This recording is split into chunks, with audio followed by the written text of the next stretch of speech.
हाय, अस्सलाम वालेकुम। अच्छा, दिस इज आसिफ नथानी। आज मैं आपके साथ जो बात करने लगा हूँ, this is about the tools of investing in the stock market. This is tools of investing. ठीक है। अच्छा, इसके ऊपर बात करने से पहले हम पहले थोड़ा सा स्टॉक मार्केट का कोर्स है, तो स्टॉक मार्केट के ऊपर थोड़ा सा एक रीकैप कर लेते हैं। रीकैप करते हैं। हम पहले बात करते हैं टाइप्स ऑफ मार्केट्स। ठीक है। टाइप्स ऑफ मार्केट्स में हमारे पास आती हैं दो।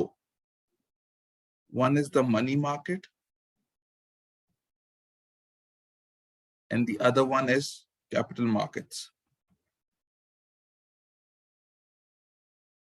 चूंकि हम स्टॉक मार्केट पे बात कर रहे हैं तो हमारा ताल्लुक कैपिटल मार्केट से है। अच्छा, मनी मार्केट पे थोड़ा ब्रीफली बता दूं कि दिस इज द इन्वेस्टमेंट्स जो आप प्लेस करते हो for tenure of less than 1 year.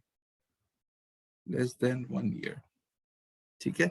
Less than 1 year से मुराद है आपके पास पाकिस्तान के अंदर 3 मंथ्स टी बिल्स होते हैं, 6 मंथ्स होते हैं और 9 मंथ्स टी बिल्स होते हैं, अगर आप पाकिस्तान में बात कर रहे हैं। कैपिटल मार्केट्स के अंदर आपके पास दो होती हैं। फर्स्ट ऑफ ऑल, ये लेस देन 1 ईयर है, this is for greater than 1 year. तो आप अगर एक इन्वेस्टर हैं तो इन्वेस्टर से आप मुराद है कि आपका व्यू क्या है, आपका लॉन्ग टर्म व्यू है या आपका शॉर्ट टर्म व्यू है। अगर आप शॉर्ट टर्म व्यू है, आप शॉर्ट टर्म व्यू के साथ स्टॉक मार्केट के अंदर आते हैं, स्टॉक मार्केट क्रैश हो गई, ठग, आपकी इन्वेस्टमेंट खत्म। तो अगर आपका शॉर्ट टर्म व्यू है तो ये आपके लिए मनी मार्केट है। अगर आपका लॉन्ग टर्म व्यू है तो आप कैपिटल मार्केट की तरफ आते हो। कैपिटल मार्केट के अंदर देखिए, अगर आप मनी मार्केट की बात करते हैं तो this is low risk. Money market is low risk. अच्छा, कैपिटल मार्केट के अंदर एक आती है डेट मार्केट, दूसरी आती है जो आपकी स्टॉक मार्केट जिसे आप कहते हैं। डेट मार्केट के अंदर कंपनी के बॉन्ड्स वगैरह हो गए या कॉर्पोरेट बॉन्ड्स।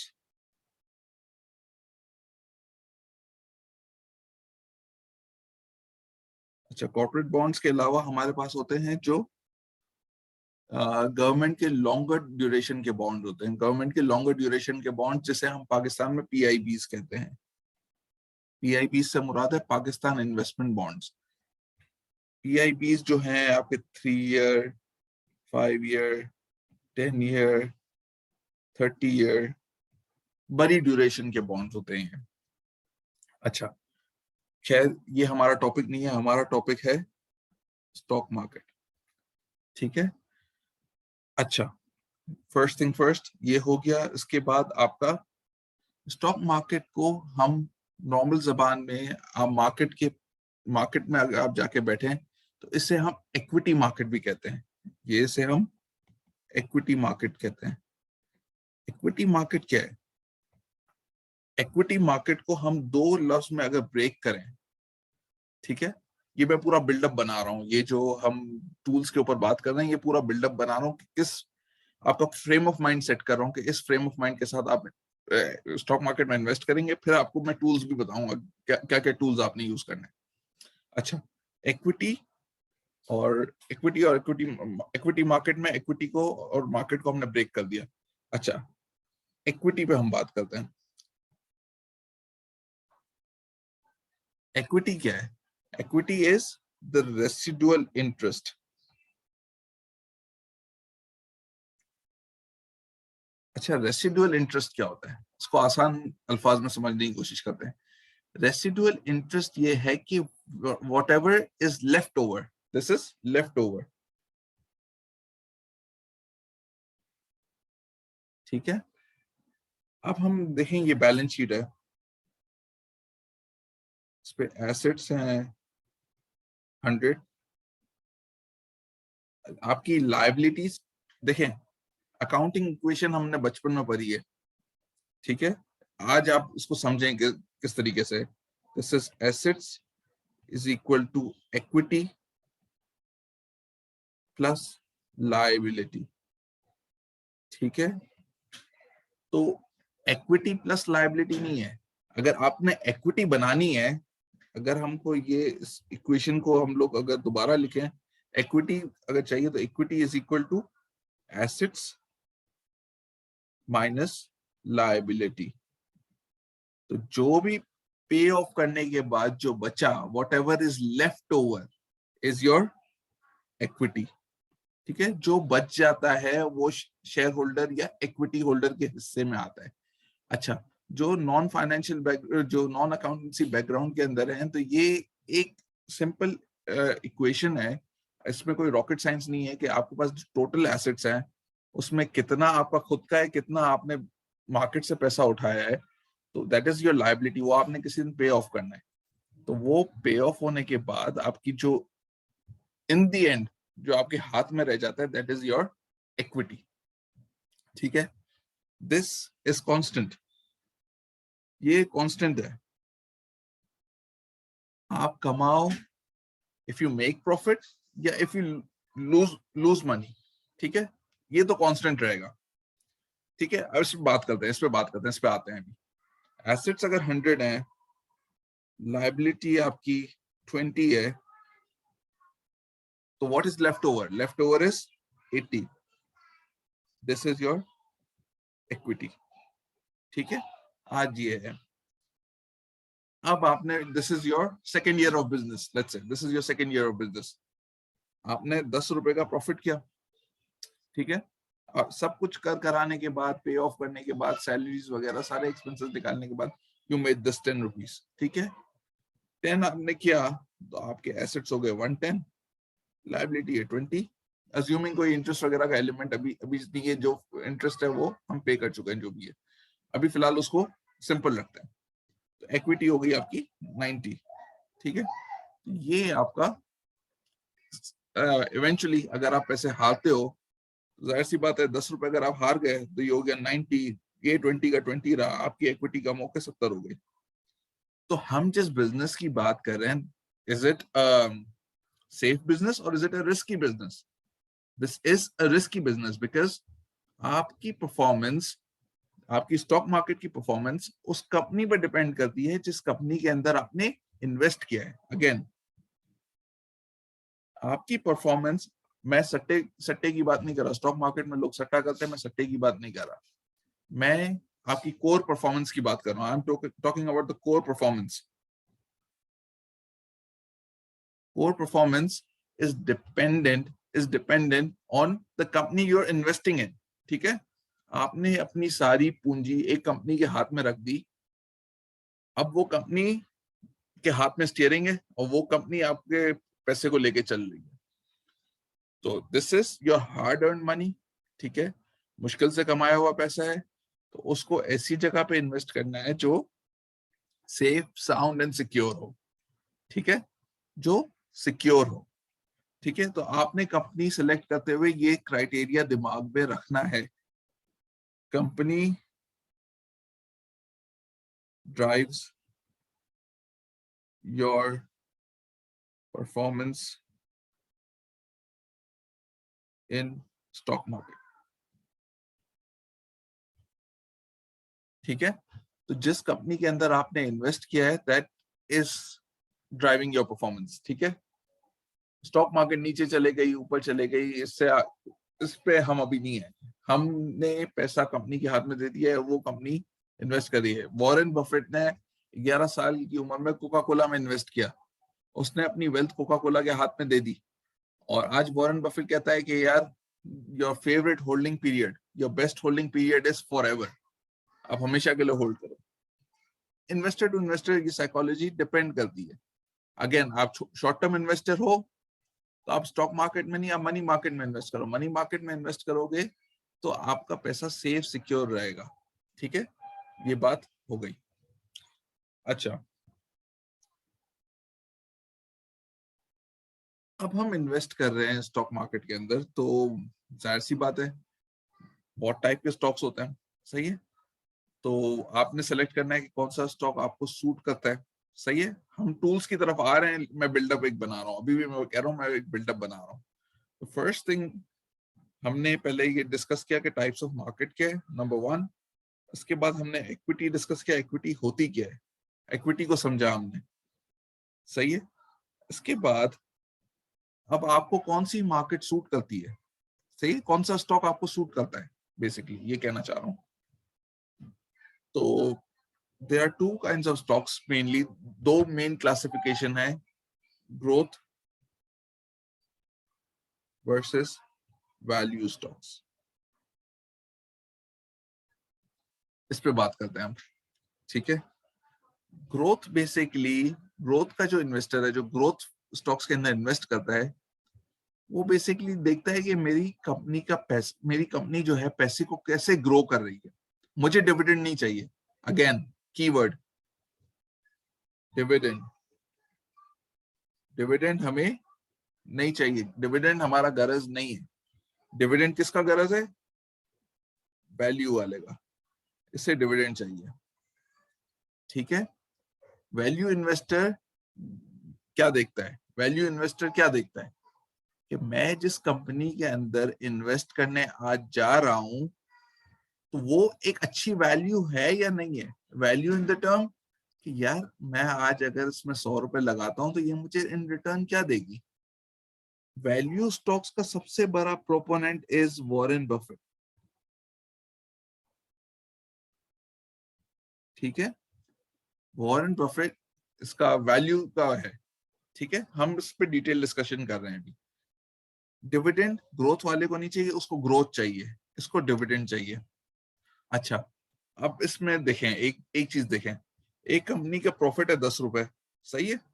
ये 10 रुपए हमारी बैलेंस शीट इनिशियल स्टार्ट हुई 100 से, 10 रुपए प्रॉफिट है, इसका भी 10 रुपए प्रॉफिट है, इसका भी 10 रुपए प्रॉफिट है, सही है। 110 पे आ गए। अब ये कंपनी 10 रुपए बांट दी एज डिविडेंड्स, इसने 10 को री इन्वेस्ट कर दिया, तो बैलेंस शीट में से 10 रुपए निकल गए, इसकी बैलेंस शीट वापस 100 रुपए पे खड़ी है, 10 रुपए बैलेंस शीट में से निकल गए, 100 110 पे आया, 110 में से 10 रुपए इसने paid to share holders,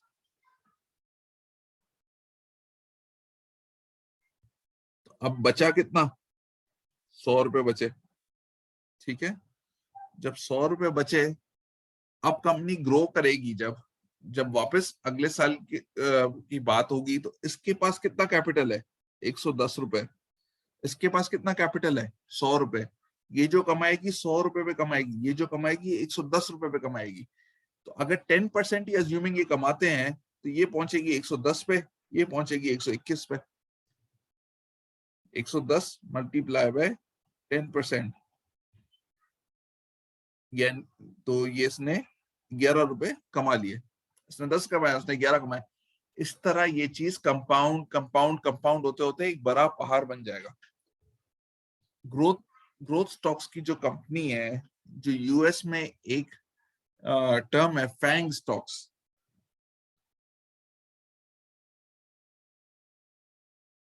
Fang में कौन कौन से आते हैं, Facebook, Apple, amazon, Netflix and Google. ये वो स्टॉक्स हैं जो कमाते हैं, वो अपने बिजनेस के अंदर री इन्वेस्ट करते हैं, वो ग्रो करते जाते हैं, ग्रो करते जाते हैं, ग्रो करते जाते हैं। आप देखें अमेजोन की शेयर प्राइस कितनी बढ़ गई, वो जो कमाता है सब री इन्वेस्ट करता है, सब री इन्वेस्ट करता है, सब री इन्वेस्ट करता है, इवेंचुअली वो पूल बन चुका है, एक पहाड़ बन चुका है। नेटफ्लिक्स ने तो अभी जो उसके साथ हुआ, जो उसकी स्टॉक प्राइस क्रैश की, उस पर हम नहीं आते, but these are all growth stocks. एक शेयर होल्डर मीटिंग में किसी ने गूगल में सीईओ से पूछा कि यार व्हाई डोंट यू पे डिविडेंड्स, ठीक है, आप डिविडेंड क्यों नहीं देते। तो जो डायरेक्टर सीट पे बैठा था, उसने कहा कि यार अगर मैं डिविडेंड दूं, तो tell me what what will you guys do, आप क्या करेंगे इस डिविडेंड का। तो किसी ने कहा हम फिक्स डिपॉजिट में इसको इन्वेस्ट कर देंगे, किसी ने कहा हम शॉपिंग कर लेंगे इस पैसे से, फला फला फला. He came to a conclusion, the director of Google came to a conclusion that आप लोग डिविडेंड देने के लायक ही नहीं हो. You don't deserve to be paid a dividend. ठीक है, आपको डिविडेंड मिलने के लायक नहीं हो. तो आप जब डिविडेंड मिलने के लायक नहीं हो तो बोला मैं इस पैसे को ज्यादा बेहतर तरीके से ग्रो कर सकता हूँ कंपेयर टू यू. आप 2% फिक्स डिपॉजिट में अर्न करोगे, मैं 10% कमा लूंगा. इवेंचुअली शेयर होल्डर की वैल्यू बढ़ रही है. सही है. अब again coming back to the topic, अगर एक बुजुर्ग है जिसकी इनकम अपने शेयर से चल रही है, तो वो ग्रोथ स्टॉक्स में इन्वेस्ट करेगा या वैल्यू स्टॉक्स में इन्वेस्ट करेगा? अगेन हम एडवाइस करते हैं जो बुरे हैं वो जाहिर सी बात है स्टॉक मार्केट का रिस्क ना लें. Stock market is very volatile, but still if that person is investing in stock market, इसको ग्रोथ स्टॉक में इन्वेस्ट करना चाहिए या वैल्यू स्टॉक में इन्वेस्ट करना चाहिए? तो ओल्ड एज पीपल या कोई जो जिनका किचन डिविडेंड से चलता है, they are advised to invest in value stocks compared to those people जो यंग है, जो यंग जनरेशन है, जो 20-25 साल के लोग हैं. they identify an opportunity in the market कि भाई एक स्टॉक है जो कंटिन्यूसली ग्रो कर रहा है, तो मुझे आज तो पैसे की जरूरत नहीं है, तो क्यों ना मैं इसको अपने रिटायरमेंट पूल के अंदर डाल दूं स्टॉक को, और इसको मैं लेके भूल जाऊंगा. तो फिर वो ऑब्वियसली दैट विल बी उसका जो गेन होगा बहुत एक्सपोनेंशियल होगा. 10 का 100 हो जाएगा, 10 का 1000 हो जाएगा, मेनी टाइम्स ग्रो कर जाएगा. सही है ना. तो इस तरीके से आप देखें कंपाउंड होता है पैसा. आप जब बैंक के अंदर पैसा रखते हैं ना, तो बैंक आपको कोट करता है 10% का इंटरेस्ट रेट है. Supposing, is it 10% simple interest or this is 10% compound interest? This is 10% simple interest. The money that you invest in stock market,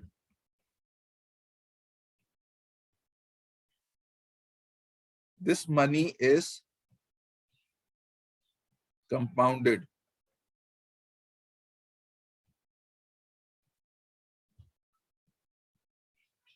compounded क्या है? मैं तो इसे कहता हूं the magic of compounding.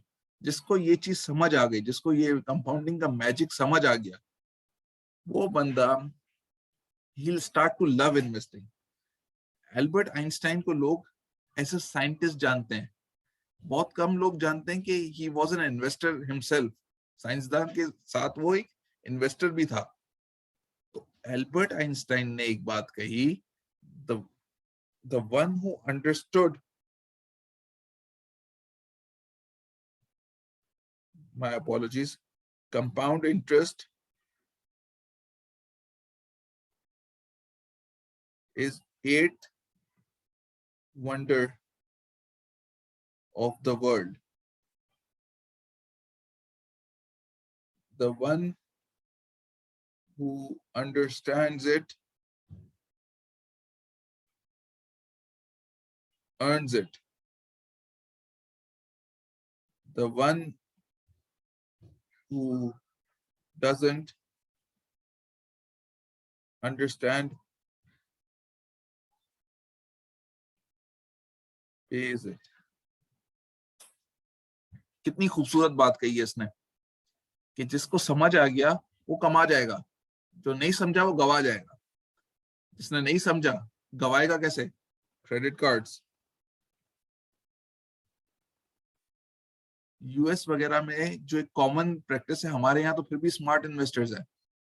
US में कुछ बहुत डम इन्वेस्टर्स भी होते हैं, मतलब यूएस में बड़े बड़े इन्वेस्टर्स हैं, लेकिन जो जनता है वो इतनी एजुकेटेड नहीं है. मैं मासेस की बात कर रहा हूँ. तो क्या करते हैं, क्रेडिट कार्ड में वो मिनिमम पेमेंट चूज करते हैं. क्रेडिट कार्ड कंपनी खुशी से ले लेती है. वो उसको खुशी से लेने में फायदा उसका ये है कि उस पर इंटरेस्ट आ रहा है, इंटरेस्ट कंपाउंड हो रहा है. आज 100 रुपया आउटस्टैंडिंग है, कल 120 है, फिर 150 है, फिर 200 है, ये अमाउंट बढ़ता जा रहा है। तो वो क्या आपसे इस 100 रुपए पे इंटरेस्ट ले रहा है जो इनिशियल थे? नहीं, ये जो बढ़ती जा रही है ये इस अमाउंट पे आपसे इंटरेस्ट ले रहा है। क्रेडिट कार्ड कंपनी तो खुश है। अच्छा, सिमिलरली आपने पैसा बैंक में रखा, आपने लाख रुपए बैंक में रखे, फिक्स डिपॉजिट कर दिया, फिक्स डिपॉजिट कर दिया, आपको 10% का इंटरेस्ट बैंक ने कोट किया, तो क्या अगले साल आपको 1,10,000 के ऊपर इंटरेस्ट देगा? नहीं। अगर आपने 5 साल का बुक किया है, सही, 5 साल 5 ईयर डिपॉजिट आपने बुक किया है, लाख पे क्या अगले साल 1,10 हो गया तो आपको 1,10 पे क्या वो इंटरेस्ट मिलेगा? नहीं, आपको लाख पे ही मिलेगा। बैंक आपको देगा सिंपल इंटरेस्ट, सामने से लेगा कंपाउंड इंटरेस्ट। तो ये सारी चीजें, ये सारी गिमिक्स है कि आप किस तरह से स्मार्ट इन्वेस्टिंग कर सकते हैं, और इसीलिए हम इस चीज के ऊपर डिस्कस कर रहे हैं। ठीक है, एक चीज ये हो गई, ग्रोथ वर्सेस वैल्यू हो गया। अच्छा, subtle differences, I will come to the subtle differences कि ग्रोथ कंपनी को आप कैसे आइडेंटिफाई करेंगे एंड वैल्यू कंपनी को आप कैसे आइडेंटिफाई करेंगे। This is growth, this is value. कैसे आइडेंटिफाई करेंगे? प्राइस टू अर्निंग्स रेशियो, कि आज मैं अगर 10 रुपए कमा रहा हूं, मेरी कंपनी 100 पे ट्रेड कर रही है, तो दैट्स अ मल्टीपल ऑफ 10। 100 की प्राइस 10, सही है। 10 रुपए मैं अर्न कर रहा हूं और 100 रुपए मेरी प्राइस है। वैल्यू, मैं 20 रुपए अर्न कर रहा हूं लेकिन स्टिल 100 मेरी प्राइस है। The multiple is 5, the multiple is 10। Growth companies का multiple will always be high, growth companies का multiple will always be high, क्योंकि इसकी अर्निंग्स की ग्रोथ तेज है, इसकी अर्निंग्स की ग्रोथ तेज है। क्यों? क्योंकि ये अपने आप को कंपाउंड कर रहा है। 100 से 110 चला गया, 110 से 121 चला गया, 100 से 110 गया, 110 से 121 गया, 121 को 10% से और ग्रो करेगा और बढ़ता जाएगा। वो तो 100 रुपए पे ही ग्रो कर रहा है, इसकी ग्रोथ बढ़ती जाएगी, बढ़ती जाएगी, ये इवेंचुअली बहुत बड़ी कंपनी बन चुकी होगी। कंपाउंड आप करो ना, तो ये बड़ी होती जाएगी, बड़ी होती जाएगी, कंटिन्यूअसली ये बढ़ती चली जाएगी। तो इस कंपनी का मल्टीपल ज्यादा होगा, क्योंकि बंदा जो इन्वेस्टर है इसके लिए ज्यादा पैसे देने को विलिंग है, कि इसके अंदर ग्रोथ तेज है, ये बहुत जल्दी एक बड़ी कंपनी बन जाएगी। सही है। This is the first thing is price to earnings. Price to earnings इसका ग्रोथ का हाई होगा, वैल्यू का कम होगा। The second thing is price to book. ठीक है, ये हमारी जो इक्विटी रह गई, 100 में से 20 निकल गया तो हमारे पास बचता है 80। 80 इज योर बुक वैल्यू। तो जो प्राइस टू बुक होगा, आप खुद सोचें इस चीज के ऊपर कि book value, price to book value, value की कम होगी, यानी कि बुक वैल्यू ज्यादा होगी, बुक वैल्यू ज्यादा होगी, प्राइस कम होगी, क्योंकि प्राइस इन्वेस्टर उसके कम पैसे देगा, क्योंकि उसकी वैल्यू वो ग्रो उस हिसाब से नहीं कर रही होगी। सिमिलरली प्राइस टू बुक वाली के वो ज्यादा पैसे दे देगा। ठीक है, अगर एक कंपनी की 10 रुपए बुक वैल्यू है, तो ये समझें ये कंपनी ज्यादा पे ट्रेड कर रही होगी। ठीक है, प्राइस टू बुक, इसकी भी 10 रुपए की बुक है, इसकी भी 10 रुपए की बुक वैल्यू है, इसकी भी 10 रुपए की बुक वैल्यू है। लेट्स से ये ट्रेड कर रही है 14 रुपए पे और ये ट्रेड कर रही है 50 रुपए पे। इसका रेशियो ज्यादा होगा, इसका रेशियो कम होगा, क्योंकि ये जो कमाएगा ये सब दे देगा, जो कमाया ये सब इसने दे दिया, इसने इन्वेस्ट कर लिया, इसने और ग्रो किया और गया ऊपर। तो ये कंपनीज के अंदर रिस्क थोड़ा ज्यादा होता है, इनका रिस्क, आप खुद बताएं रिस्क कैसे कम होता है। आपका 10 रुपए कंपनी के अंदर पड़ा है वर्सेस आपका 10 रुपए आपके पास पड़ा है। ठीक है, आप क्या चाहोगे, आपको मिल जाए कि कंपनी के पास फरार है? आपका माइंडसेट अगर वो ग्रोथ वाला है तो जाहिर सी बात है आप तो वही चाहोगे।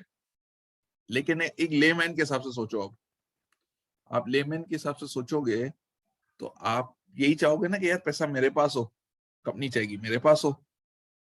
ठीक है, जब कंपनी आपको पैसा देगी, सुनो ये मेरी बात, कंपनी जब आपको पैसा देगी तो डिविडेंड्स के ऊपर कटता है टैक्स।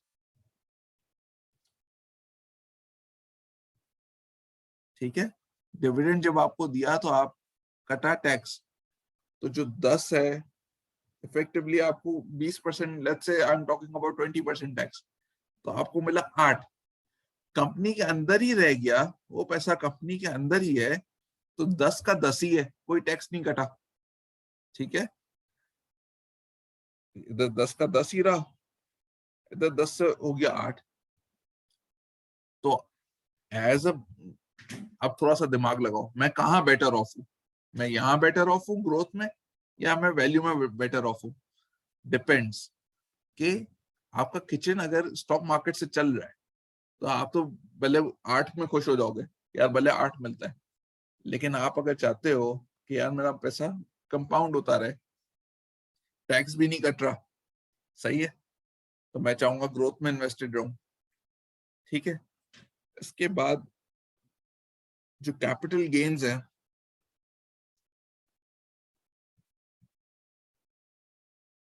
कैपिटल गेन्स जो बड़े बड़े इन्वेस्टर्स हो गए, इलॉन मस्क हो गया, जेफ बीजोस हो गया, ये आपने सुना होगा ये टैक्स देते ही नहीं है, ये तो बहुत कम टैक्स देते हैं। क्यों कम टैक्स देते हैं? तो ये सारी अपनी पूंजी कंपनी के अंदर ही रखते हैं। भाई प्रॉफिट रियलाइज करेंगे तो टैक्स देंगे ना, प्रॉफिट अनरियलाइज प्रॉफिट्स है इनके पास, आप प्रॉफिट को रियलाइज करते हो, रियलाइज करोगे तो टैक्स दोगे। तो लॉन्ग टर्म होल्डिंग अगर आपकी है तो it is advisable, for long term holding it is advisable, मैं कोई कोई वर्डिक्ट नहीं दे रहा, इट इज एडवाइजेबल कि आप ग्रोथ स्टॉक्स में इन्वेस्ट करो विच कंटिन्यूज टू ग्रो। ठीक है, एक ये चीज हो गई। अच्छा, हमने इसके ऊपर बात कर ली है dividend yield. Dividend yield, value stocks dividend देते हैं, ग्रोथ स्टॉक्स नहीं देते, तो किसकी यील्ड ज्यादा होगी? वैल्यू की डिविडेंड यील्ड ज्यादा होगी, ग्रोथ की डिविडेंड यील्ड कम होगी। आप इन फैक्टर्स को देखते हुए price to earnings, price to book and dividend yield, ये 3 फैक्टर्स को देखते हुए आप जज कर सकते हो कि whether stock is a value stock और it is a growth stock. आपको वैल्यू सूट करता है, आप वैल्यू में इन्वेस्ट करें, आपको ग्रोथ सूट करता है, आप ग्रोथ में इन्वेस्ट करें।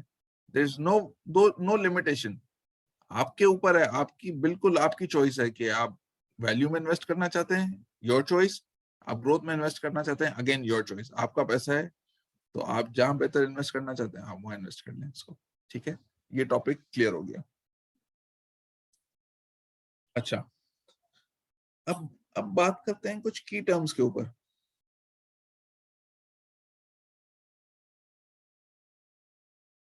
हम जब स्टॉक मार्केट में इन्वेस्ट करते हैं या इस इन्वेस्टिंग की दुनिया में कदम रखते हैं, तो एनालिस्ट वगैरह जो बातें कर रहे होते हैं, जो जो रिसर्च रिपोर्ट्स आती हैं, उसमें कुछ टर्म्स यूज हुए हुए होते हैं। तो उन टर्म्स को, और आप अगर स्टडी कर रहे हो तो आप भी वो टर्म्स यूज करेंगे तो आपके लिए ज्यादा बेनिफिशियल होंगी। आई एम अज्यूमिंग यहाँ पे कुछ एसीसीए वाले स्टूडेंट्स भी होंगे, कुछ सीए वाले स्टूडेंट्स होंगे, जो जो भी हैं, तो वो आप ये terms as a synonyms use कर सकते हैं। मैं आपको बताता हूँ किस तरह। Number 1, top line. Top line किससे कहते हैं? आप जब पीएनएल बनाते हैं, प्रॉफिट एंड लॉस स्टेटमेंट, तो पहली टॉप लाइन क्या होती है? सेल्स और टर्नओवर। कंपनी लिखती है सेल्स या turnover, this is also known as top line. ठीक है, this is your top line. अब आप इस एग्जाम के अंदर भी अगर एक स्टेटमेंट लिख दें कि the sales grew by X percentage, तो आप अगर लिखेंगे the top line grew by this percentage, this will give examiner a better कि बंदा जैसे पर क्या है, इसको मार्केट के टर्म्स की नॉलेज है, इसको मार्केट के टर्म्स का पता है। ठीक है, नंबर 2,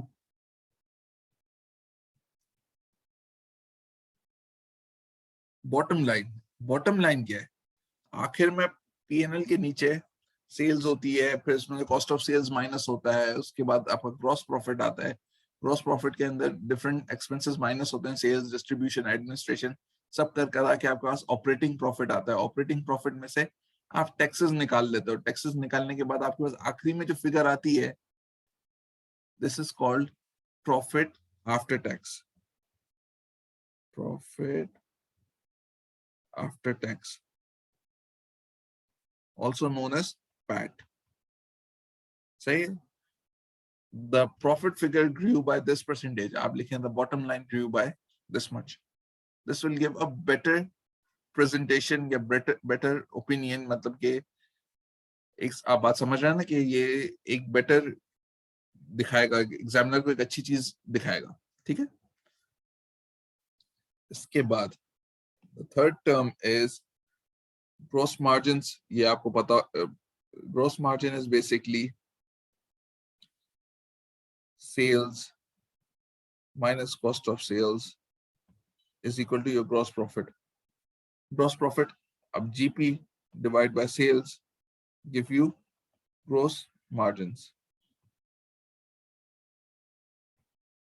यानी कि आपने कितना कितना सेल किया, उसकी कॉस्ट कितनी थी, कोर उस प्रोडक्ट को सेल करने की कॉस्ट, सिर्फ उसको कॉस्ट, उसकी सेल करने की cost, this is cost of sales. अच्छा, तो आखिर में जो फिगर आपके पास आता है that is the gross profit. Gross profit divide by sales is gross margins. Net margin, ये जो हम प्रॉफिट आफ्टर टैक्स के ऊपर पहुंचे हैं, this is your net profit. This PAT divide by your sales give you net margin. अच्छा, this is, ये balance sheet पे हम लोग। अच्छा, इसके बाद आप जब एनालिस्ट की रिसर्च रिपोर्ट्स वगैरह पढ़ोगे तो वहां पे कुछ टर्म्स आते हैं, overweight,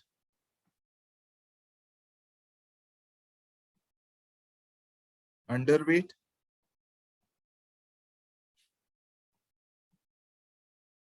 and market wait.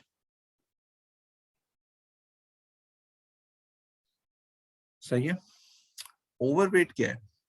Let's say मैं ऑयल एंड गैस सेक्टर की बात कर रहा हूँ, स्टॉक मार्केट के अंदर ऑयल एंड गैस सेक्टर की बात कर रहा हूँ। अब आप सब देख रहे हो ऑयल प्राइसेस बढ़ रही है, ठीक है? ऑयल प्राइसेस बढ़ गई है, तो analyst will say I have a overweight stance on oil sector. Overweight stance यानी कि मैं, अगर मेरी एलोकेशन ऑयल सेक्टर के लिए 10% है मिसाल के तौर पे, तो मैं ओवरवेट कर दूंगा उसको। लेट्स से 10% मेरी है, मैं इसको बढ़ा के लेट्स से 20 पे ले जाऊंगा, because I am bullish. At term is bullish. सही है? मैं बुलिश हूं, यानी कि जिसे हम आपकी जो स्टॉक मार्केट की जो लैंग्वेज है उसमें तेजी कहते हैं, मैं तेजी में हूं, तो मैं आई एम बुलिश। ठीक है? तो मैंने अपनी एलोकेशन बढ़ा दी, तो I am overweight. If I am overweight, तो what rating I will give? I will give outperform. सही है? तो ऑयल प्राइसेस ऊपर है, हमने एलोकेशन बढ़ा दी, I am overweight on oil sector, I am overweight. ठीक है? आई एम बुलिश, ओवरवेट के साथ टर्म गया बुलिश। बुलिश, तो this sector will out perform. ठीक है? अंडरवेट, सही है? अंडरवेट कैसे करेंगे? ऑटो सेक्टर, अब ऑटो सेक्टर की बात कर रहा हूं। सही है? प्राइसेस बढ़ रही है ऑटो सेक्टर की, डिमांड अगर गिरती है, चले इसको छोड़ें, इंटरेस्ट रेट बढ़ रहा है, we are in a rising interest rate environment, तो जो कार फाइनेंसिंग होती है, जो नॉर्मल बंदा बैंक के पास जाके पैसे उठाता है, उससे गाड़ी खरीदता है, तो उसकी कॉस्ट ऑफ बोरोइंग बढ़ गई। कॉस्ट ऑफ बोरोइंग बढ़ गई तो गाड़ियां लेट्स से कम बिकेंगी। पाकिस्तान में उल्टा हो रहा है, बट गाड़ियां कम बिकेंगी। जब गाड़ियां कम बिकेंगी तो I am underweight on the sector, मेरी एलोकेशन 10% थी, I may be go down to 5%, कि मैं अंडरवेट कर दिया, मैंने इसको अंडरवेट कर दिया, तो अंडरवेट किया तो आई एम बेरिश, ये नीचे लग रहा है मुझे, I am bearish, ninth term is bearish, ठीक है, मैं मंदी में हूं, this is the Urdu term मंदी, मैं मंदी में हूं, ठीक है, मैं मंदी में हूं, this sector will under perform,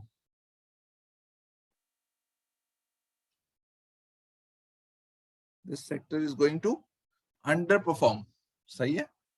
market wait से क्या मुराद है कि जो मार्केट का वेट है मैं इंटैक्ट रखूंगा, 10% है, I keep this eight 10%, so I am market, मैं मार्केट न्यूट्रल हूं, मैं मार्केट वेट ही रखूंगा इसको, ठीक है।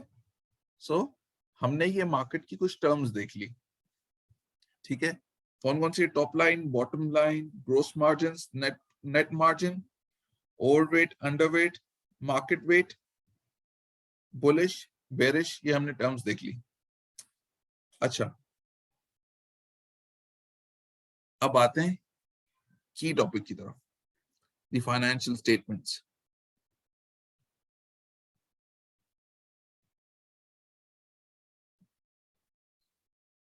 अब कंपनीज आपको एनुअल रिपोर्ट बेचती हैं,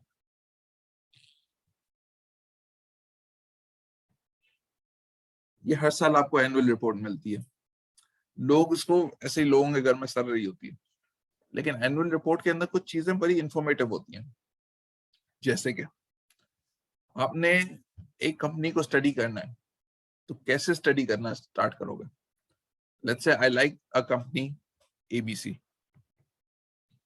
एबीसी की एनुअल रिपोर्ट आई, ठीक है, तो आप उसके अंदर सबसे पहली चीज क्या उठा के देखेंगे, number 1, this is the chairman's review. Chairman एक बहुत न्यूट्रल बंदा होता है, चेयरमैन बहुत न्यूट्रल बंदा होता है, तो वो एक जनरल पिक्चर दे रहा होता है, जैसे पाकिस्तान का प्रेसिडेंट है, ही इज न्यूट्रल, ठीक है, तो चेयरमैन बहुत न्यूट्रल सी बातें कर रहा होगा कि भाई गोइंग, थैंक्स फॉर, एक पेट्रोनेज दे रहा है, और उसने बताया कि भाई ये कंपनी इस तरह से ग्रो की, ये चैलेंजेस हैं, फला फला फला, एक आपको ओवरऑल पर्सपेक्टिव मिल गया, एक व्यू मिल गया कि किस सेंस में कंपनी जा रही है, ठीक है। एक छोटा सा very important thing, directors report.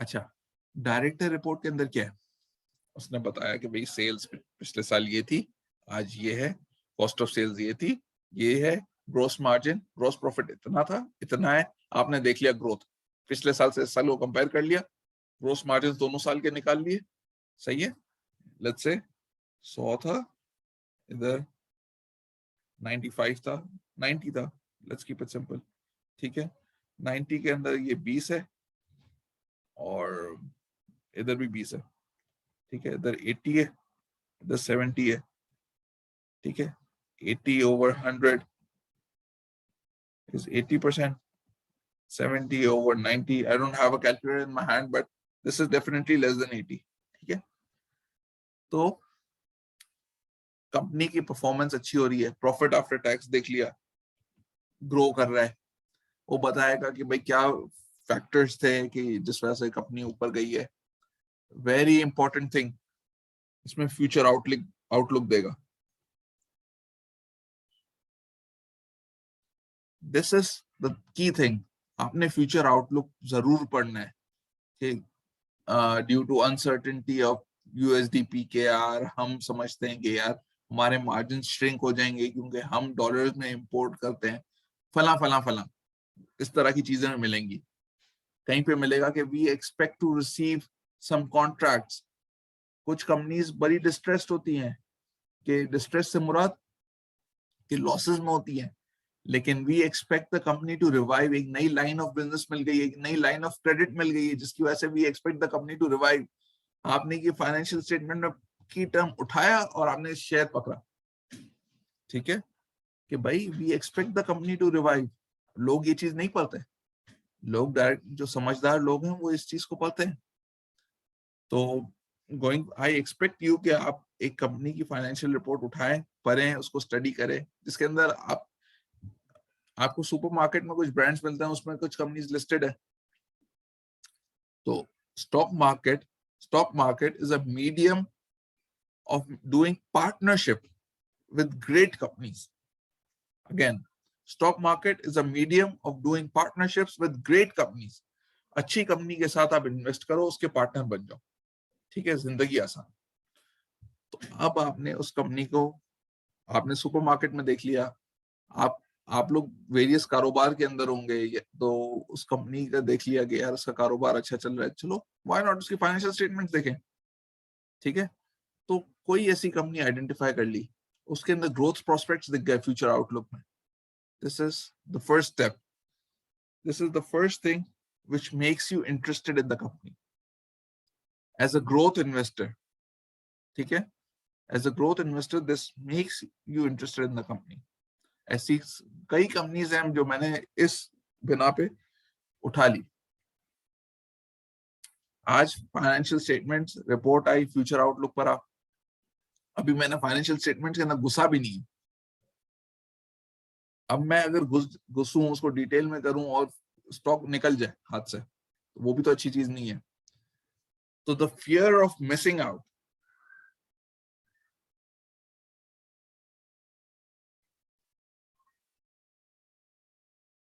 इसे हम आम जबान में फोमो भी कहते हैं। फियर ऑफ मिसिंग आउट से बचने के लिए बंदा यार ये देखा और उसने उठा लिया, फिर कंपनी को स्टडी करेगा, थोड़ी एक छोटी परसेंटेज ले ली।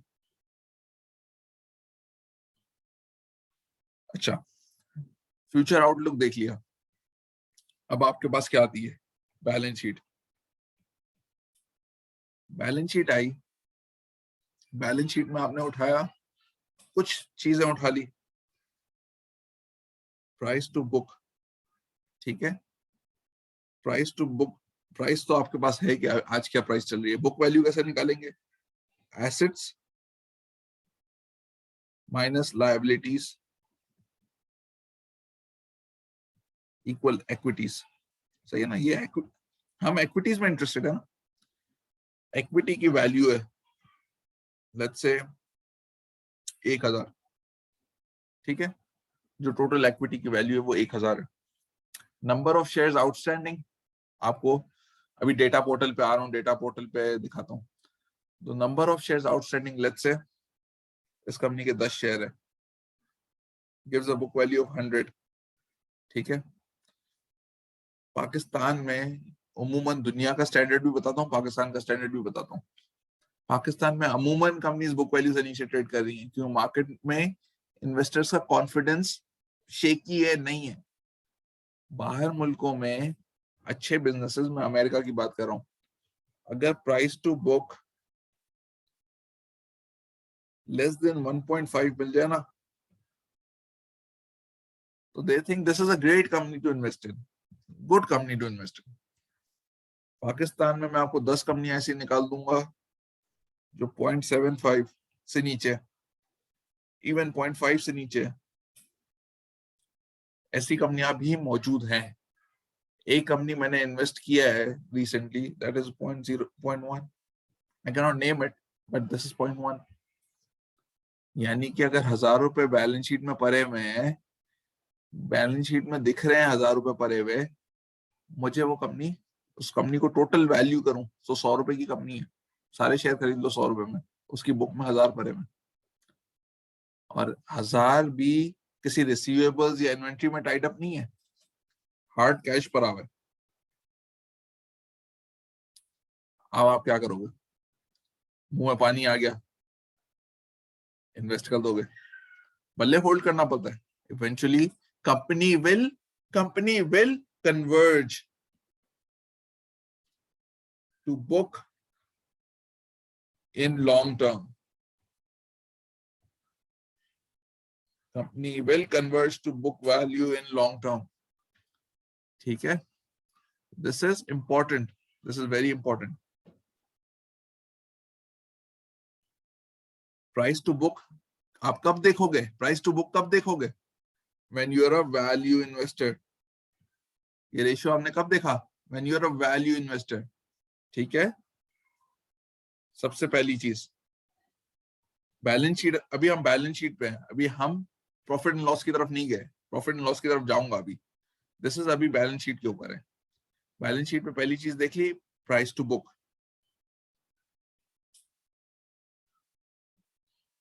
Number 2, debt to total assets. 100 रुपए के मेरे एसेट्स हैं जिसके अंदर 50 डेट है, 50% का डेट टू एसेट्स है। इंटरेस्ट रेट बढ़ गया, इंटरेस्ट रेट बढ़ गया तो इसकी कॉस्ट बढ़ जाएगी। इस 50% की कॉस्ट बढ़ जाएगी। जब इसकी कॉस्ट बढ़ जाएगी तो मेरा सीधा इम्पैक्ट कहां पे ये मारेगा? ये प्रॉफिट एंड लॉस में इम्पैक्ट करेगा। This will impact on your profit and loss statement. कहां पे? फाइनेंस कॉस्ट पे। फाइनेंस कॉस्ट में जब इसने इम्पैक्ट किया तो सबसे बड़ी हिट कहां मारेगा? Profit after tax substantially will reduce. Your fixed cost will increase. Your fixed cost will increase. कुछ कमाओ ना कमाओ, कमाओ या ना कमाओ, you have to pay your interest. इस डेट को सर्विस करना है मुझे, इस डेट को मुझे सर्विस करना है, इसके ऊपर मुझे इंटरेस्ट देना है, otherwise I will default. Otherwise I will default. Default नहीं होना है, तो इस डेट के ऊपर मुझे सर्विस करना है इसको। तो ये हमारी फिक्स्ड कॉस्ट है। ठीक है, तो जितनी फिक्स्ड कॉस्ट कम है, it is good, good for your company. सही है, जिस कंपनी के अंदर आप इन्वेस्ट करने जा रहे हो, फिक्स्ड कॉस्ट अगर कम है, this is beneficial for you. ठीक है, दिस इज डन। अब मैं आ रहा हूं, अच्छा again this is done. Number 3, अभी बैलेंस शीट के ऊपर है हम लोग। सही है, we'll see cash per share। अब आपने टोटल एसेट्स के अंदर कैश पे आ गए। कैश कितना पड़ा है कंपनी के पास? अब ये दोनों इन्वेस्टर्स यूज कर सकते हैं, ग्रोथ भी यूज कर सकता है एंड वैल्यू भी कर सकता है। अव्वल तो ग्रोथ वाला बोलेगा कि यार कैश पड़ा हुआ क्यों है, इन्वेस्टेड क्यों नहीं है? दिस शुड बी, मतलब एक कैश, एक चीज आप समझो ना कि अगर बिजनेस में पैसा लगा हुआ है तो वो कमा रहा है। सही है, अगर आइडल पड़ा है तो क्या है? तो वो तो ऐसे ही पड़ा है। वो पैसा एक ड्रैग है। कैश इज ड्रैग, ये पड़ा हुआ क्यों है? ठीक है, तो ये ग्रोथ इन्वेस्टर तो ये बोलेगा। वैल्यू इन्वेस्टर्स को दूसरे नजरिए से देखेगा कि कैश है तो डिविडेंड कंपनी दे सकती है। सही है, तो कितना कैश पर शेयर पड़ा हुआ है? मेरे पास 100 शेयर है, मेरी बैलेंस शीट में 10,000 का कैश पड़ा हुआ है। ठीक है, 10,000 डिवाइडेड बाय 100, तो 100 रुपए पर शेयर मेरे पास कैश पड़ा हुआ है। तो कैश रखा क्यों है? हमें डिस्ट्रीब्यूट, वो एजीएम में जाएगा, बोलेगा भाई आपके क्या प्लान है, ये कैश आप क्या करना चाह रहे हो उस कैश का? वो बोलेगा कि भाई हमारे कुछ प्लान हैं, हम कहीं इन्वेस्ट करना चाह रहे हैं, विच इज ओके। वो आपको उसको जस्टिफाई करना पड़ेगा कि यार हम यहाँ पे इन्वेस्ट करेंगे तो this will make money for me in future. अगर आपके पास कोई प्लान नहीं है तो आप, वो बोलेगा कि यार इसको डिस्ट्रीब्यूट कर दो, हमें दे दो। तो डिविडेंड, जिसको डिविडेंड चाहिए होता है वो ये चीज पे नजर रखे बैठा होता है। कैश रिच कंपनीज इसे कहते हैं, कैश रिच कंपनीज। सही है, हमने इसके अंदर प्राइस टू बुक निकाल लिया, हमने डेट टू टोटल एसेट्स को देख लिया, हमने कैश पर शेयर को देख लिया। अब आ जाते हैं पीएनएल के ऊपर। ये मैंने कुछ की रेशियोज बता दी कि जो आपको ऊपर ऊपर से बैलेंस शीट का व्यू दे देंगे। आपको ये देख के पता चल जाएगा कंपनी में कुछ जान है या फारिग है। प्रॉफिट एंड लॉस की तरफ आ गए। सही है, आपको जब प्रेजेंटेशन होती है ना प्रॉफिट एंड लॉस की, तो ये 2022 है, ये 2021 है, सही है। अब sales, cost of sales, this is gross profit, ठीक है। इसमें से ये माइनस हो गया, 100 माइनस 10 इज 90, सही है। 100 माइनस 10 इज 90। अच्छा, इधर क्या है, इधर लेट्स से कोई भी नंबर उठा लेते हैं, इधर समझे 80 है, 80 माइनस 20 दिस इज 60। आपने फॉरन जीपी रेशियो निकाला 90 ओवर 100। ये हाइपोथेटिकल नंबर्स हैं, इस पे कोई साइंस नहीं है, ये हाइपोथेटिकल नंबर्स मैंने पुट किए। 60 ओवर 80, सही है। तो ये आपको एक नंबर मिल गया कि यार कंपनी कितना ग्रो कर रही है। एक तो आपने सेल्स की ग्रोथ देखी, अच्छा, ये दोनों को नंबर को निकाला, इधर ग्रोथ चेक की, इस रेशियो की ग्रोथ चेक की। This is your growth in gross margin. Margin बढ़ रहे हैं या मार्जिन रिड्यूस हो रहे हैं, ठीक है। इसके बाद आपने क्या देखा, profit after tax, bottom line पे आ गए हम, बॉटम लाइन पे आ गए। कंपनी ने कमाया 30 रुपए, इधर कंपनी ने कमाया 24 रुपए। 24 divide by 80 is 30%, 30 divide by 100 is also 30%। तो कुछ इधर बीच पे ऐसा हुआ है जिसकी वजह से ये मार्जिन स्क्वीज हो गए। आया, ये सेल्स जो हमने बढ़ाई है, जो इतनी सेल्स को बढ़ाई है, ये किस एक्सपेंस पे बढ़ाई है, selling and distribution.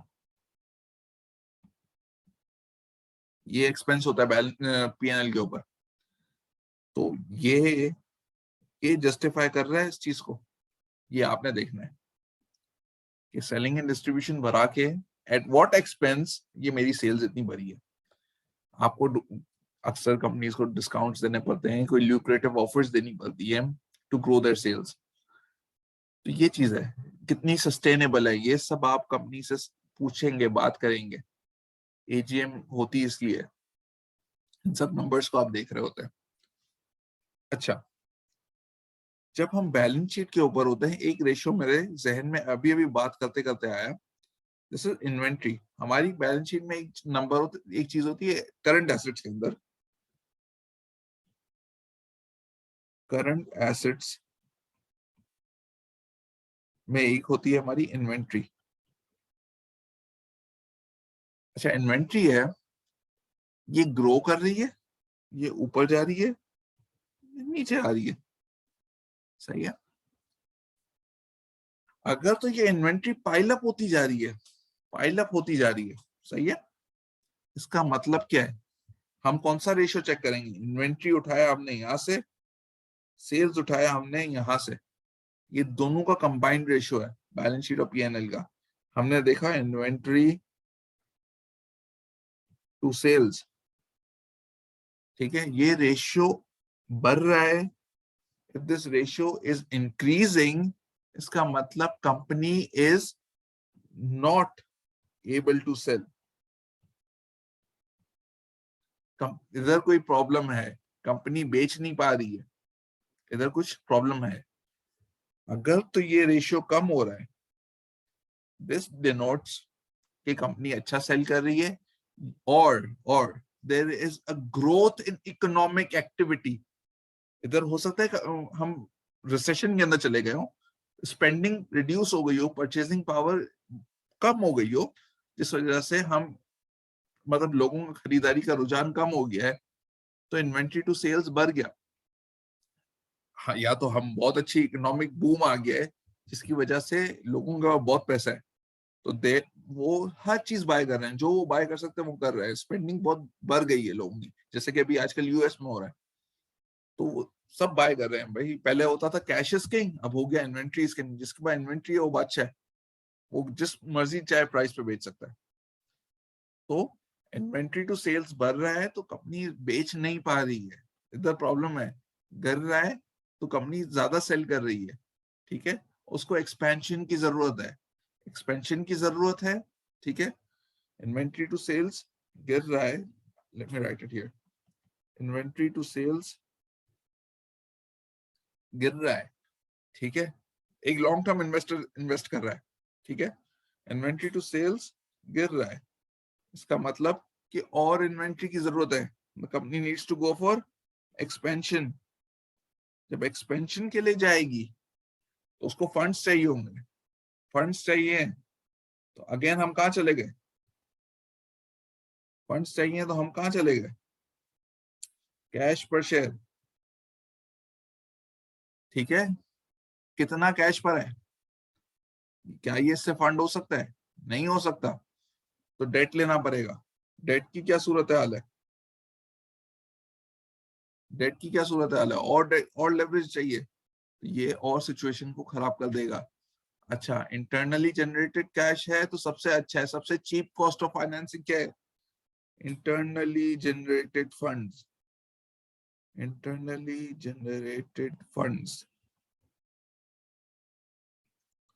This is low cost, सबसे लो कॉस्ट है। लेकिन अगेन अब मैं एक बंदा हूं जो वैल्यू इन्वेस्टर हूं, सही है, company will use it's cash, company cash को यूज कर लेगी तो मेरे लिए कुछ बचेगा, मैं तो ग्रोथ इन्वेस्टर हूं नहीं, मैं तो ग्रोथ के लिए इन्वेस्ट कर ही नहीं रहा, मैं तो वैल्यू के लिए कर रहा हूं। अगेन इधर क्लिक होगा कि यार ये कंपनी मेरे लिए नहीं है, मैं इधर से एग्जिट कर लेता हूं, मैं वैल्यू की तरफ चला रहा हूँ, कंपनी के dividends might not be able to sustain, क्या company will not be able to sustain its dividends, sustain dividends, अगर ये इसको इन्वेस्ट कर देगी it will not be able to sustain dividends, ठीक है। तो आपने ये सब चीजें देखनी है, बैलेंस शीट को देखेंगे देखेंगे स्टडी करेंगे तो दीज थिंग्स विल कम, ये आप डायरेक्टली आपके दिमाग के अंदर आ जाएंगी। अच्छा, जो भी आप लोग इस लेक्चर को सुन रहे हैं, I want you to analyze a company on your own, stock Pakistan stock exchange की वेबसाइट पे जाए, कोई कंपनी उठाए, अपनी पसंद की कंपनी उठाए, 500 550 कंपनीज हैं, इतनी बड़ी तो स्टॉक मार्केट है नहीं, कोई भी अच्छी कंपनी लगती है उठाए, उसकी बैलेंस शीट को स्टडी करें, come up with this numbers, खुद उसको सजेस्ट करें, ठीक है। अच्छा, नाउ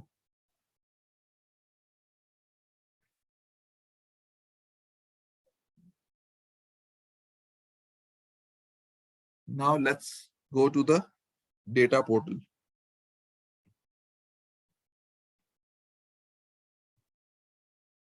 अच्छा, जब पाकिस्तान स्टॉक एक्सचेंज की वेबसाइट पे जाएंगे आप, dps.psx.com, इसके ऊपर आप जाएंगे, वहां पे एक फ्लैग होगा डेटा पोर्टल का,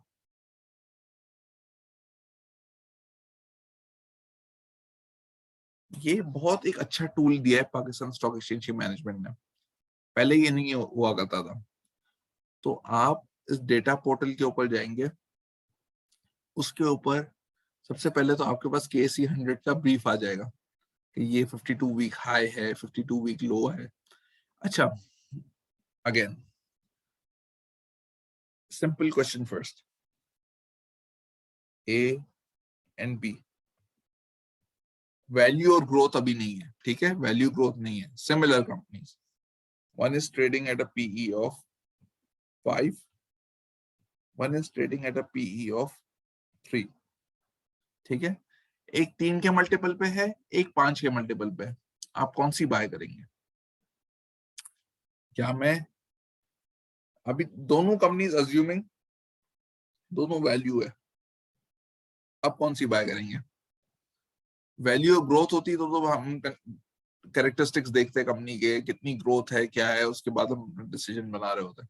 दोनों वैल्यू है तो जाहिर सी बात है इसकी दोनों अगर 10 रुपए कमा रही हैं, दिस इज द अर्निंग, ठीक है, दिस इज 5, तो दिस इज 50, सही है, 50 डिवाइड बाय 10 इज 5, 10 की अर्निंग है, दिस मस्ट बी 30, यानी कि दिस इज चीप, ठीक है, दे आर लाइकवाइज कंपनीज, कोई वैल्यू नहीं है, कोई ग्रोथ नहीं है, तो जाहिर सी बात है जिसका पीई कम होगा हम उसके अंदर इन्वेस्ट करेंगे। ठीक है, अच्छा डेटा पोर्टल के अंदर आप चले गए, कुछ चीजें which you need to consider, which you need to consider. ठीक है,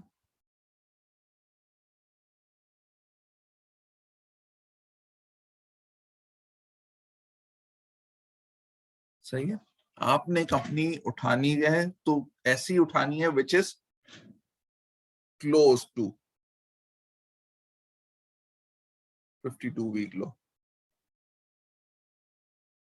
मैंने मैंने एट 52 वीक लो नहीं बोला, मैंने क्लोज टू 52 वीक लो बोला।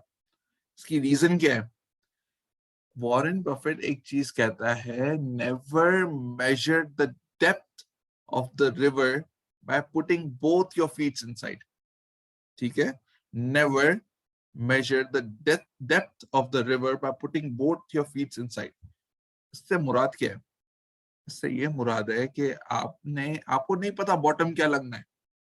ठीक है, आप एक बॉटम पे ले रहे हो, लेट्स से एक कंपनी का 52 week high is 10 rupees and 52 week low is 6 rupees. ठीक है, 10 का हाई 6 का लो, अभी 6 पे खरीदी है, नीचे भी तो जा सकती है, उसको एक लो सेट करने दो। उसने एक दफा लो सेट करके लेट्स से गोइंग फॉरवर्ड उसने एक 4.5 रुपए का लो सेट कर लिया, अब ये ट्रेड करिए 5.25 रुपए पे। 4.5 रुपए पे जब भी जाती है कंपनी के अंदर अच्छी बाइंग आ जाती है and it starts to move up.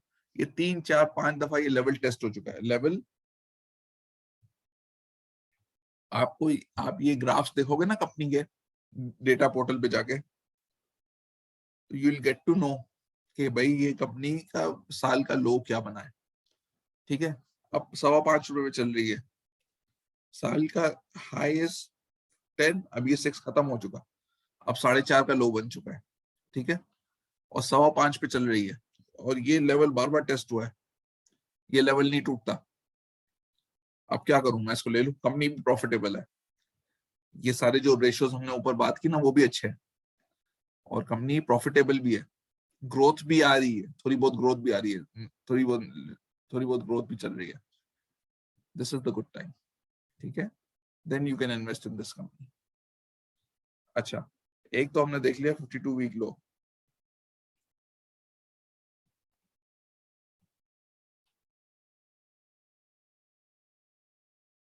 कितना डिविडेंड दिया है ये भी डेटा पोर्टल पे आपको मौजूद है, आप डेटा पोर्टल पे जाएंगे, ये डिविडेंड यील्ड भी मौजूद है, पुरानी अर्निंग्स मौजूद है, तो ये सब चीजें मौजूद है। अब डिविडेंड यील्ड जब आपके पास है ऑलरेडी, तो अब आपके पास अगर एक चीज है तो, अब मार्केट क्रैश हो रही है, अज्यूम दिस, मार्केट क्रैश हो रही है, मार्केट में इंटरेस्ट रेट आपको मिल रहा है 12% का, this is market rate.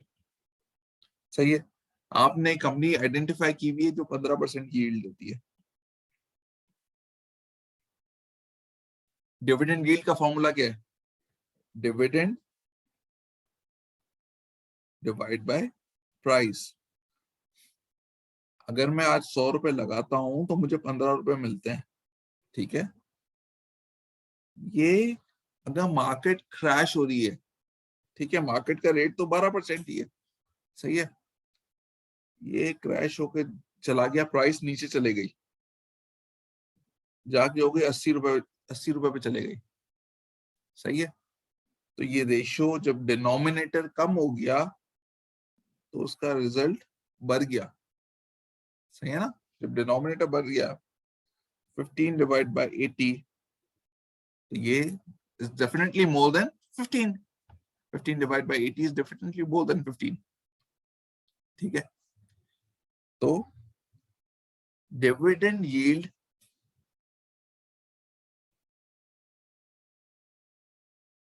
provides a floor to stock price। ठीक है, स्टॉक प्राइस को एक ये फ्लोर प्रोवाइड कर देती है, गिरने से रोकती है। कैसे रोकती है? मार्केट का रेट 12 है, लेट्स से ये अभी डिविडेंड यील्ड बढ़ के 18% हो गई, ठीक है, मार्केट में 12 मिल रहा है, the investors will flock into the stock. Investors ये स्टॉक को बाय करना शुरू कर देंगे। जब बाय करना शुरू कर देंगे तो इसकी प्राइस को सपोर्ट मिल जाएगा। जब प्राइस को सपोर्ट मिल जाएगा तो ग्रेजुअली ग्रेजुअली ग्रेजुअली मार्केट ऊपर बढ़ना शुरू हो जाएगी, वापस डिविडेंड यील्ड नॉर्मल लेवल अपना 15% पे आके खड़ी हो जाएगी। तो dividend yields provide a cushion to the falling prices. अब आप पाकिस्तानी मार्केट की बात करें, अभी मार्केट कंटिन्यूसली गिर रही है। एक स्टॉक है जो नहीं गिर रहा है, which is Engro fertilizer, EFERT. इसकी पिछले साल अराउंड 20% की यील्ड थी। आज अगर मैं बात करूं तो अराउंड 14% की यील्ड है। Continuously it's coming up. 14-15% की यील्ड बन रही है आजकल भी। तो it provides a floor to the falling prices. से मार्केट ऊपर ऊपर जाती है, उसकी प्राइस बढ़ जाती है। मार्केट नीचे जाती है, इसकी प्राइस या तो स्टेबल रहती है या थोड़ी ऊपर बढ़ जाती है।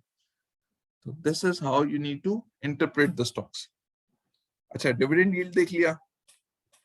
Number 3, earnings growth.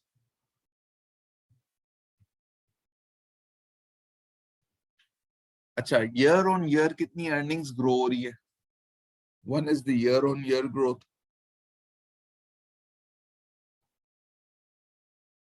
जो ग्रोथ इन्वेस्टर होता है ना, वो देख रहा होता है क्वार्टर ऑन क्वार्टर ग्रोथ। अच्छा, जो ग्रोथ इन्वेस्टर है, मैं अपनी भी बात करूंगा, ग्रोथ इन्वेस्टर्स जो रेशियो पे एनालाइज कर रहा होता है ना, वो फास्ट ग्रोइंग कंपनीज को देखता है ना। तो फास्ट ग्रोइंग कंपनीज अक्सर प्रॉफिट में नहीं होती हैं, वो बाद में जाके प्रॉफिट बनाती हैं, अभी तो ग्रो कर रही हैं वो। तो क्या price to earnings is a good measure growth करने के लिए? अर्निंग तो है ही नहीं, प्राइस टू अर्निंग कैसे निकालूंगा मैं? तो ग्रोथ इन्वेस्टर के लिए the ratio which we use is price to sales.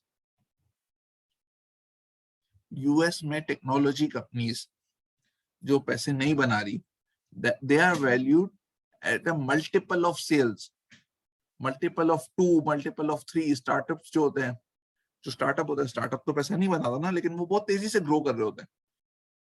तो सेल्स का, जैसे आज आज मेरी साल की सेल्स 1 लाख है, सही है, $1 लाख है, लेट्स से $1 लाख है, मल्टीपल ऑफ 2, मैं 2 लाख पे उसको वैल्यू कर दूंगा उस बिजनेस को। अभी तो कोई अर्निंग्स नहीं है, कोई अर्निंग्स नहीं है, लेकिन मैं रेवेन्यू की ग्रोथ के ऊपर उस मॉडल पे उसको वैल्यू कर रहा हूं। तो ग्रोथ के लिए the first measure is price to sales, the second measure is PEG ratio. PEG is, ये तो प्राइस टू अर्निंग्स है, ठीक है, ये this is price to earnings. G क्या है? ग्रोथ डिवाइडेड बाय ग्रोथ, ठीक है। अगर price to earning ratio is 10, सही है, the price to earning ratio is 10, but my company is growing at a rate of 15%, let's say 20%, the PEG ratio is 0.5।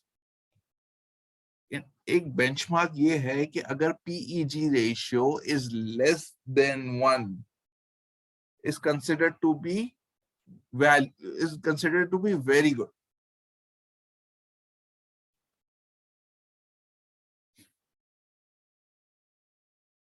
तो ये हो गया हमारा PEG रेशियो। और अब अगर मैं आपको थोड़ा सा डेटा पोर्टल की तरफ लेके जाता हूं।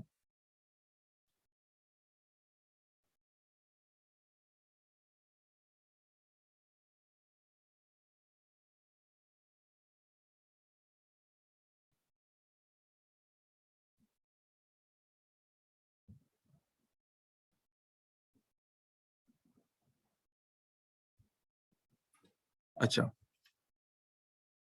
now let's cover this। हमने हमने डिस्कस कर लिया 52 week low, then we discussed dividend yield, then we discussed earnings growth. अच्छा, डेटा पोर्टल पे आपको एक और चीज मिलती है which is the corporate announcements. This is the last section. I'm winding this up. Corporate announcements. Company के historical announcements मिल जाते हैं, उसमें आप देख लो। ग्रोथ इन्वेस्टर बेसिकली क्या करता है कि क्वार्टर ऑन क्वार्टर ग्रोथ देख रहा होता है। जब तक वो ग्रो कर रही है उसके पोर्टफोलियो में है, एक क्वार्टर की खराब परफॉर्मेंस है वो सेल कर देगा।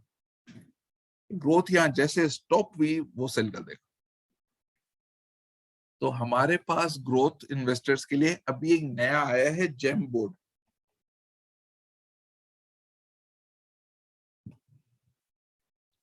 जेम है ग्रोथ एंटरप्राइज मार्केट।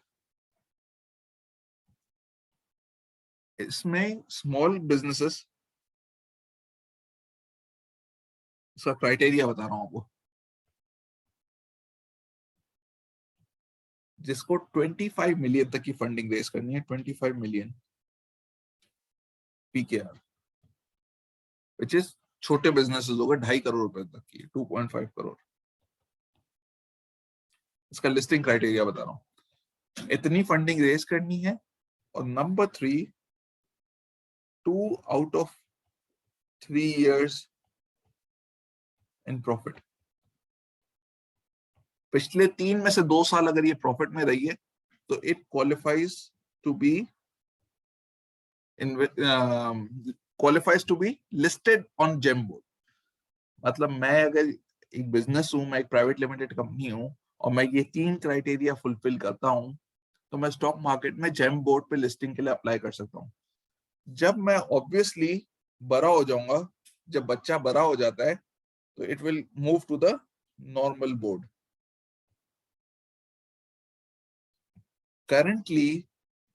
करंटली अगर आपके टैक्स रिटर्न में आपके assets are more than 5 million, अगर आपके assets are more than 5 million, then only you are allowed to invest in GEM board. अगर तो आपके एसेट्स इतने हैं, और ये समझने की बात भी है कि अगर ये रिस्की मार्केट है, अगर आपके पास इतने एसेट्स ही नहीं है तो how could you invest in this market. सही, ये रिस्की मार्केट है। तो जिसके पास इतना कैपिटल है वो इधर इन्वेस्ट कर सकता है। अच्छा, कॉर्पोरेट अनाउंसमेंट्स पे हम थे, तो हमने ग्रोथ चेक करनी थी बेसिकली। अनाउंसमेंट्स देखे कि भाई हर किसी के कितने कितने अनाउंसमेंट आ रहा है एवरी क्वार्टर। अब उसमें आप देख सकते हो ये पे आउट वो रेगुलरली कर रहा है। रेगुलरली से मुराद एवरी क्वार्टर पे आउट कर रहा है, which is a sign of value. ठीक है, अगर तो वो साल में एक दफा पे कर रहा है, which is also a sign of value, अगर वो एक बड़ा चंक अपने प्रॉफिट्स का पे आउट कर रहा है। ठीक है, अगर वो एक छोटा मोटा डिविडेंड दे रहा है, बाकी पैसे ग्रोथ के लिए रिटेन कर रहा है, तो वो फिर ग्रोथ कैटेगरी के अंदर आ जाता है। तो जाहिर सी बात है, in a falling market, please remember this, in a falling market it is advisable to be in value stocks. अव्वल तो फॉलिंग मार्केट में आप बोलोगे मैं स्टॉक मार्केट में क्यों, सही है, बट आपने अगर रहना है स्टॉक मार्केट के अंदर, तो ये वैल्यू स्टॉक्स, गिरती हुई मार्केट में वैल्यू स्टॉक्स गिरेंगे लेकिन कम गिरेंगे। ग्रोथ स्टॉक्स गिरती हुई मार्केट में ज्यादा गिरेंगे।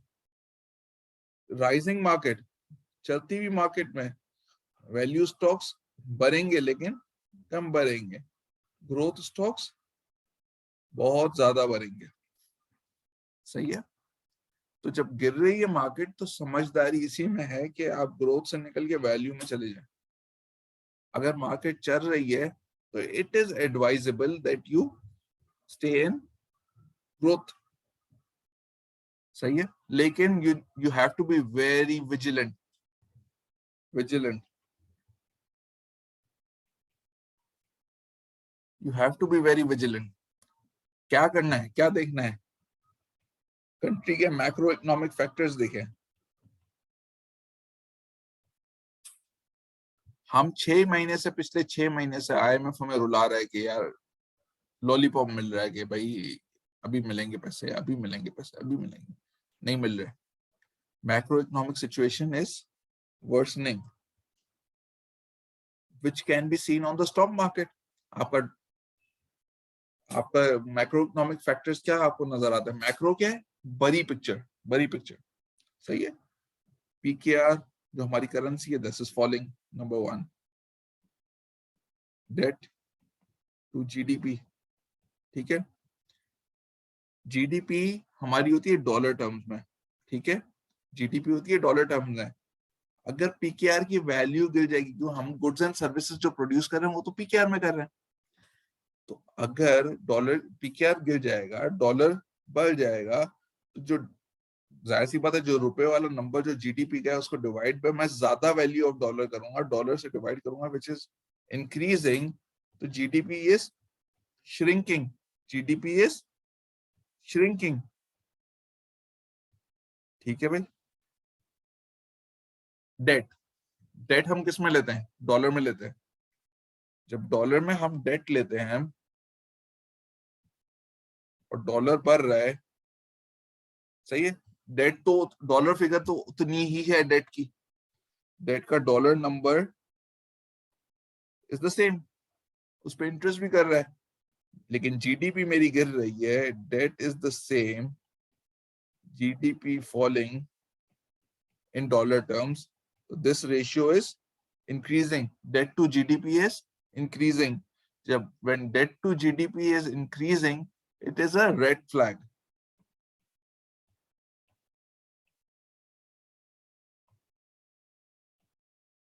Countries with more than 70% debt to GDP are risky. आपका जो US है, US का अराउंड 200% डेट टू GDP है, बट डॉलर की डिमांड है अपनी. जापान इज 200%, लेकिन अगेन सुपर पावर है. Pakistan right now is 90%. और जितना डॉलर डिवैल्यू होगा, this number will keep rising up. ठीक है. Number 3, forex reserves. हम किस पे हैं? हम मैक्रो पिक्चर के ऊपर बात कर रहे हैं. फॉरेक्स रिजर्व्स, ठीक है, हमें इंपोर्ट की पेमेंट्स करनी होती है, इंपोर्ट पेमेंट्स, एक्सपोर्ट रिसीट्स. सही है. एक्सपोर्ट की रिसीट आती है मुल्क के अंदर, इंपोर्ट की पेमेंट जाती है मुल्क से बाहर. ठीक है. इन दोनों का जो गैप है currently in Pakistan is around $40 billion. ठीक है. गैप 40 अरब का है. इसको फिल कैसे करेंगे? रेमिटेंसेस आती है, रेमिटेंसेस आती है मुल्क के अंदर. जब रेमिटेंसेस आती है तो इसमें से कुछ गैप फिल हो जाता है. लेट्स से 30 बिलियन, इस साल की 30 बिलियन है. जो ये 10 बिलियन बच गया is called the current account deficit. जो ये डेफिसिट है वो कहां से पूरा हो रहा है? हर साल मैं इतना डेफिसिट कर रहा हूं, this is going out from my reserves. ये पैसा रिजर्व में से निकल रहा है. इसको फुलफिल करने के लिए हमें जरूरत है IMF, world bank and other lending institutions.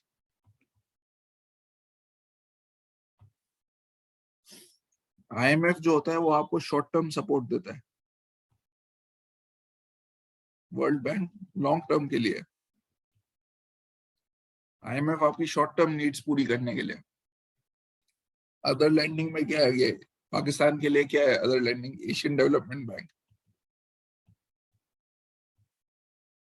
तो टॉपिक पे आते हैं। तो हमें मैक्रो पिक्चर देखनी है। मैक्रो पिक्चर अगर खराब हो रही है तो स्टॉक मार्केट पे उसका पहले इम्पैक्ट आएगा।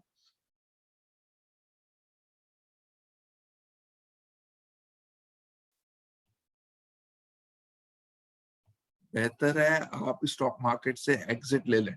अगर एग्जिट नहीं लिया तो वैल्यू की तरफ चले जाए, डिविडेंड यील्ड वाले स्टॉक्स पकड़ लें ताकि आप बड़े डिक्लाइन से बच सके। ठीक है, this is it for today. I hope you have learn something new. इंशाल्लाह अपना बहुत ख्याल रखिएगा। Thank you, Allah Hafiz.